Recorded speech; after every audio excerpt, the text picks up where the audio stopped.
Welcome to Geohawks Academy, and today's chapter is chapter 4, which is air. Okay, air का मतलब होता है atmosphere. Atmosphere क्या होता है? Atmosphere is like a blanket for our earth. Okay, blanket हम इसको क्यों बोल रहे हैं? क्योंकि ये हमें कुछ चीजों से प्रोटेक्ट कर रहा है. वो चीज क्या है? वो आपकी है sun rays.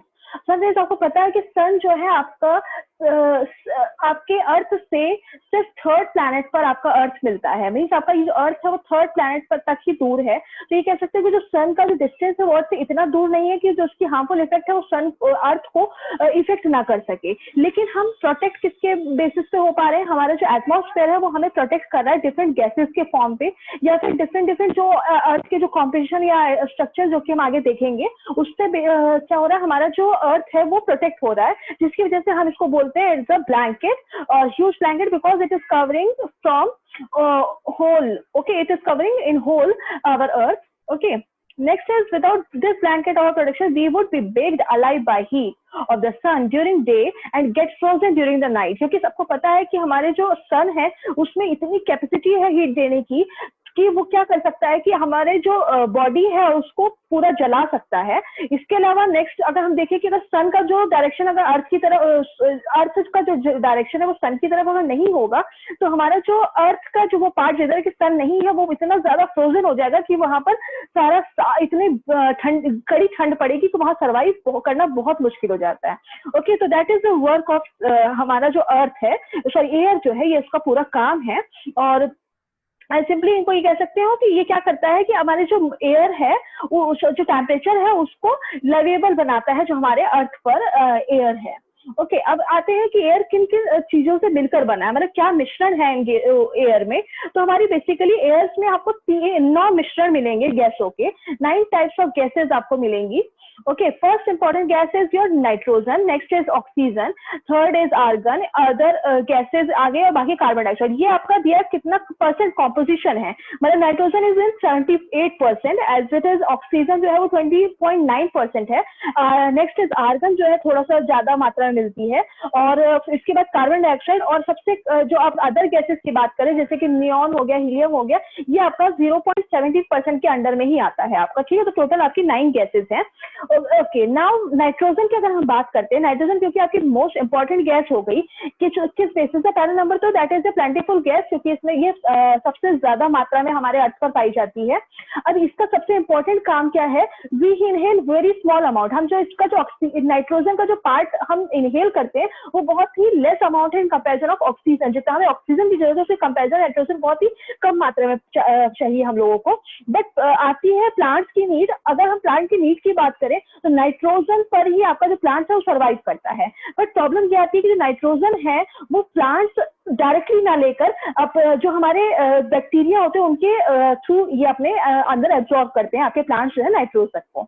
Okay, next is oxygen. So oxygen is your second most plentiful gas, जैसे आपने देखा 20.9% है ये. Next is humans and animals take oxygen.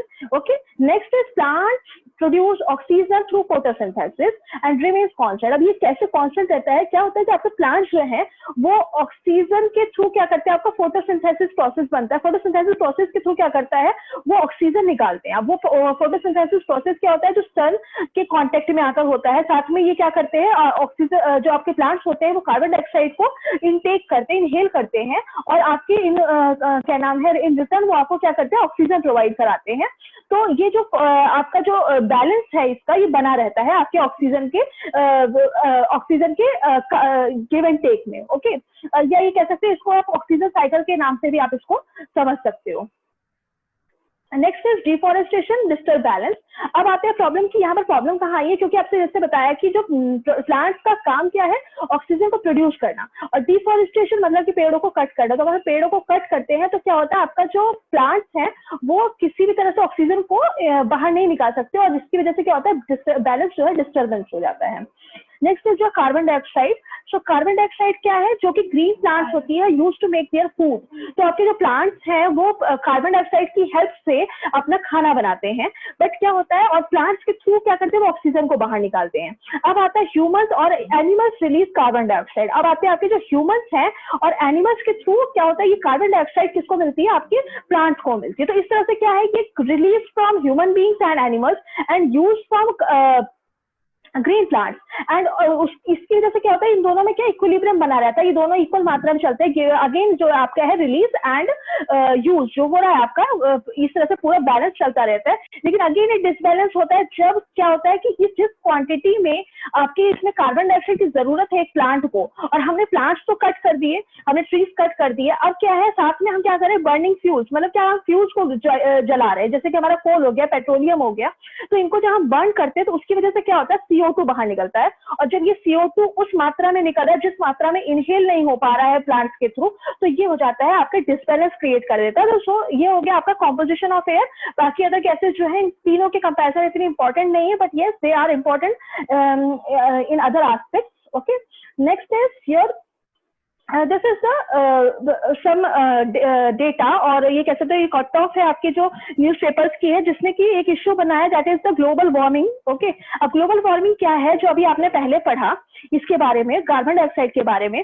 तो कार्बन डाइऑक्साइड बेसिकली करता है क्या, carbon dioxide is a heavy gas. Okay, तो जो हैवी गैस है क्या करता है, एक तरह से ट्रैप कर देता है आपकी गैसेस को बाहर निकलने से। अब बाहर निकलने से जब यहाँ पर क्या होता है कि इसमें इतना हीट बढ़ जाता है, जिसकी वजह से क्या होता है, एक तरह से ये ग्रीन हाउस का काम करता है।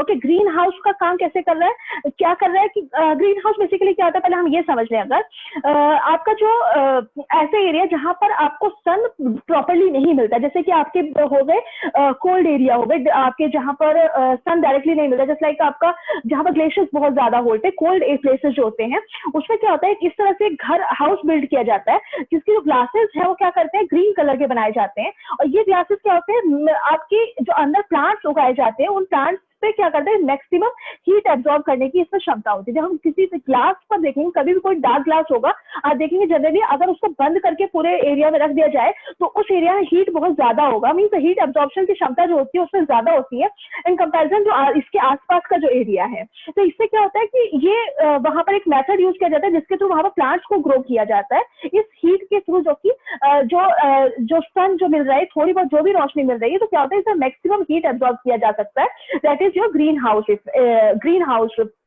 मेथड। बट अब ये जो ग्रीन हाउस मेथड है ये हमारे अर्थ पर भी काम क्या नाम है हो जा रही है, जिसकी क्या कारण है, आपका जो CO2 है वो एक तरह से क्या करता है, आपकी जो गैसेस है, जो आपकी हीट है उसको ट्रैप करता जाता है, और इस हीट के ट्रैप होने की वजह से जो इसके आसपास का एरिया है वो बहुत ज्यादा वार्म होता जा रहा है। ओके, ये कह सकते हो कि हमारा जैसे यू कैन टेक एग्जांपल कि अगर हमारा अर्थ है, ओके, इस अर्थ के चारों तरफ क्या हो रहा है, CO2 की वजह से क्या हो रहा है कि आपकी जो वार्म है वो क्या हो रही है, इसमें ट्रैप होती जा रही है, और इस वार्म के ट्रैप होने की वजह से क्या हो रहा है कि ये पूरा एरिया जो हमारा क्या है, जो ग्लोबली हमारा जो एरिया है वो पूरा वार्म होता जा रहा है, जिसकी वजह से आप बहुत सारे इम्पैक्ट देख सकते हो। इसमें इम्पैक्ट में क्या क्या है, आपका क्या नाम है, ओशियंस का जो सॉरी आपका जो ग्लेशियर्स है वो मेल्ट कर रही है उतनी स्पीड से जितनी स्पीड से मेल्ट होना अच्छी चीज नहीं है। रीजन क्या है, क्योंकि हमारा जो वाटर का जो सर्वाइवल, आपको पता है कि ऑलमोस्ट 20% आपका जो वाटर है हमारा वो कहाँ पर कंटेन कर रहा है, वो आपका ग्लेशियर्स में कंटेन कर रहा है, जो कि आपके लिए ड्रिंकिंग वाटर है, इसका फ्रेश वाटर है। लेकिन अगर वो इतनी स्पीड में मेल्ट हो जाएंगे, और मेल्ट होने के बाद क्या होता है, ये डायरेक्टली कहाँ फ्लो करते हैं, आपके ओशियन से फ्लो करते हैं। तो जो आपका पानी है बिना यूज किया, जो आपका फ्रेश वाटर बिना यूज किए हुए ओशियन में फ्लो कर जा रहा है, इट मीन वो यूजलेस होता जा रहा है। नेक्स्ट इंपैक्ट ये आ रहा है, क्योंकि ओशियन में फ्लो कर रहा है तो ओशियन का जो लेवल है, मतलब जो सी लेवल है वो बढ़ता जा रहा है। तो आपके जो कोस्टल एरिया है, जो आपके आसपास के जो एरिया है, जैसे कि लाइक आपका ये हो गया कैलकाटा के पास का, उड़ीसा के पास का जो इतना एरिया हो गया, ये जो एरिया है ये आपके फ्लडेड एरिया बनते जा रहे हैं। मतलब क्या है, ये आपके मतलब आगे इसमें आपका जो वाटर है वो इसको कैप्चर करता जा रहा है, कोस्टल एरिया को आगे बढ़ता चला जा रहा है, इसका जो सी वाटर है, मीन सी लेवल इसका बढ़ता जा रहा है। Okay, next come to your structure of the atmosphere. Okay, structure मतलब आपकी जो आपका जो एटमॉस्फेयर है वो उसका संरचना क्या है, किन किन चीजों से मिलकर बना है। तो आप बेसिकली आप तीन तरह के इसमें आप ये स्ट्रक्चर देखेंगे, जिसमें कि क्या है कि ऊपर से लेके नीचे तक आपको डिफरेंट, इसमें क्या टेम्परेचर डिफरेंस दिखेगा, उसके अलावा इसमें एक्टिविटीज डिफरेंस दिखेंगी आपको।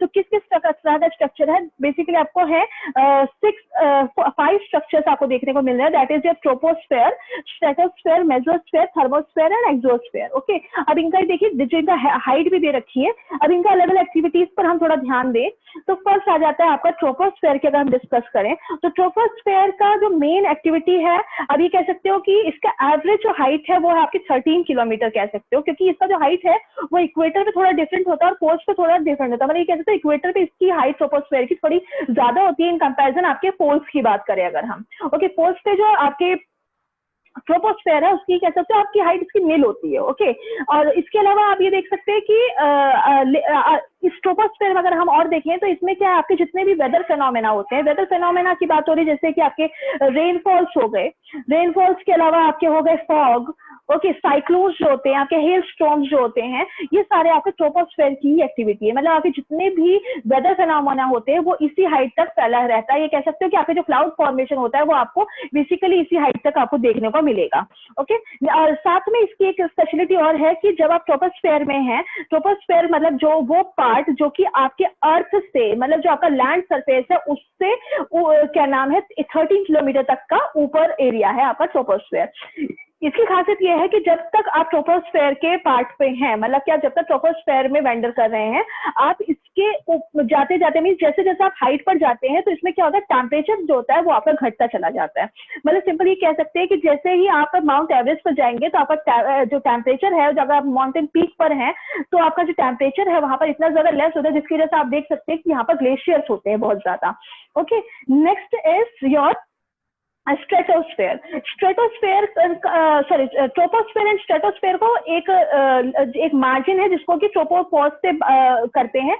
अब क्या होता है, ये एक तरह से कह सकते हो कि स्ट्रेटोस्फेयर और ट्रोपोस्फेयर का एक ट्रांजिशन जोन होता है। इसकी अपनी एक स्पेशलिटी है जो इसमें ये कह सकते हो ट्रांजिशन होता है कि ट्रोपोस्फेयर और इसकी स्ट्रेटोस्फेयर को दोनों की कुछ सिमिलैरिटीज आपको इसमें देखने को मिलेगी। तो इसके ऊपर जो आता है आपका स्ट्रेटोस्फेयर, उसकी कुछ खासियत है ये, पहला कि इसकी जो आप एवरेज हाइट देखोगे ये आपको 50 किलोमीटर तक के हाइट तक देखने को मिलेगा स्ट्रेटोस्फेयर। नेक्स्ट इसके अलावा इसमें आप देखेंगे कि इसमें जो आपका क्लाउड फॉर्मेशन है वो बिल्कुल नील होता है, मतलब ये कह सकते हो कि बिल्कुल फ्री होता है क्लाउड से। ओके, इसलिए आप ये कह सकते हैं कि एरोप्लेन के लिए आइडियल कंडीशन प्रोवाइड करता है। मींस अगर आपको प्लेन फ्लाई करना है, आपकी जो प्लेन्स है आप जनरली आप देखेंगे तो वो आपकी इसी सरफेस देखेंगे। कभी आपने अगर प्लेन पर ट्रेवल किया होगा तो आपने देखा होगा कि नीचे साइड में क्लाउड्स आपको देखने को मिलेंगे। That is just effect of troposphere, sorry stratosphere, क्योंकि आप जब उस तरफ ट्रेवल कर रहे हैं तो that is your stratosphere zone. Okay, next इसकी स्ट्रेटोस्फेयर हमारे लिए इंपॉर्टेंट हो जाता है क्योंकि आप इसमें देखेंगे कि अप टू 25 तक आपको एक इंपॉर्टेंट गैस मिलेगी जिसे कि कहते हैं ozone gas. Okay, ozone gas ऐसी गैस है जो कि आपके सन से जो अल्ट्रावायलेट रेज आती हैं जो कि सबसे ज्यादा हार्मफुल है आपके स्किन कैंसर को प्रोवाइड कराने के लिए। ये कह सकते हैं स्किन कैंसर का जो मेन रीजन है वो आपकी अल्ट्रावायलेट रेज होती हैं, तो वो उसको प्रोटेक्ट कर रहा है हमारा ओजोन गैस जो कि आपकी स्ट्रेटोस्फेयर में ही एग्जिस्ट करती है up to 25 kilometre. Okay, next is your mesosphere. Mesosphere आपकी 80 किलोमीटर की हाइट तक आपको देखने को मिलेगा। इसकी खासियत यह है कि इसमें इतना ज्यादा टेम्परेचर होता है। यहाँ एक चीज और, स्ट्रेटोस्फेयर में एक चीज मैंने नहीं बताया कि यहाँ पर आकर आपको जो टेम्परेचर का जो इंक्रीज था वो थम जाता है और यहाँ पर टेम्परेचर जो है आप ये कह सकते हैं कि डिक्रीजिंग पे चला जाता है। जो टेम्परेचर जो इस समय आपके ट्रोपोस्फेयर में इंक्रीज हो रहा था अब वो स्ट्रेटोस्फेयर में डिक्रीज होना शुरू हो जाता है। नेक्स्ट और मेसोस्फेयर में क्या होता है, अगेन टेम्परेचर जो है क्या होता है आपका इंक्रीज होना शुरू हो जाता है हाइट के हिसाब से। हाइट के अकॉर्डिंग आप जैसे जैसे आप हाइट पर जाते हैं वैसे वैसे इसका जो टेम्परेचर है वो बहुत ज्यादा हो जाता है। और इसी हाई टेम्परेचर की वजह से जो आपके मीटेरॉइड्स आपके जब आपके आउटर स्पेस से नीचे आते हैं, आपके अर्थ से टकराने लग जाते हैं, तो क्या होता है इसी मेसोस्फेयर की जो हीट होती है, टेम्परेचर होता है, उसकी वजह से क्या होता है ये मीटेरॉइड्स होते हैं बर्न हो जाते हैं। तो जिसकी वजह से ये आपके जो ये कह सकते हैं कि जो बड़े बड़े मीटेरॉइड्स के जो पीसेस होते हैं वो आपके अर्थ को इफेक्ट नहीं कर पाते हैं। ये इसकी वजह से जो आपका मेसोस्फेयर है वो बहुत ज्यादा हेल्पफुल हो जाता है। Next is your thermosphere. Thermosphere से आप नॉर्मली आप कह सकते हो, थर्मो का मतलब ये होता है मींस हाई टेम्परेचर। तो ये जो टेम्परेचर है जो आपका डिक्रीजिंग एंड इंक्रीजिंग में चल रहा था, अब यहाँ पर क्या है अगेन इंक्रीजिंग में चल रहा है। तो थर्मोस्फेयर में टेम्परेचर इतना ज्यादा बढ़ जाता है कि जिसको कि हमने नाम दिया थर्मोस्फेयर। साथ ही थर्मोस्फेयर में आप ये देख सकते हैं कि 80 से लेकर 400 किलोमीटर तक के एरिया में आप इसमें देखेंगे कि रेडियो आपका आयनोस्फेयर एग्जिस्ट करता है। आयनोस्फेयर एग्जिस्ट करता है। जो आयनोस्फेयर का मेन जो काम है वो है आपका रेडियो ट्रांसमिशन को प्रोवाइड करना। रेडियो ट्रांसमिशन कैसे होता है, आपका यहाँ पर कुछ ऐसी एक आपका जो आयंस होते हैं उसकी वजह से क्या होता है, आपका जो आपकी जो रेडियो की जो वेव्स होती है वो यहाँ से टकराकर वापस अर्थ पर चली आती है, जिसकी वजह से आप जो रेडियो या टेलीविजन सब जो देखने के लिए पॉसिबल हो पाता है वो इसी सरफेस में देखने को मिलता है। Next and last outer most surface is your atmosphere, जो कि है आपकी आउटर मोस्ट लेयर है। उसके अलावा सबसे थिन लेयर भी माना जा सकता है, क्योंकि इसके बाद का जो आपका एरिया है वो आपका वैक्यूम स्पेस बन जाता है। और इसके अलावा इसमें सबसे लाइट गैसेस आपको मिलेंगी, जैसे कि आपकी हो गई हीलियम एंड हाइड्रोजन।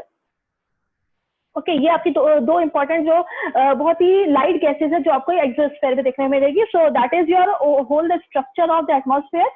हम नेक्स्ट पार्ट डिस्कस करेंगे अपना weather and climate in your our next video. Thank you.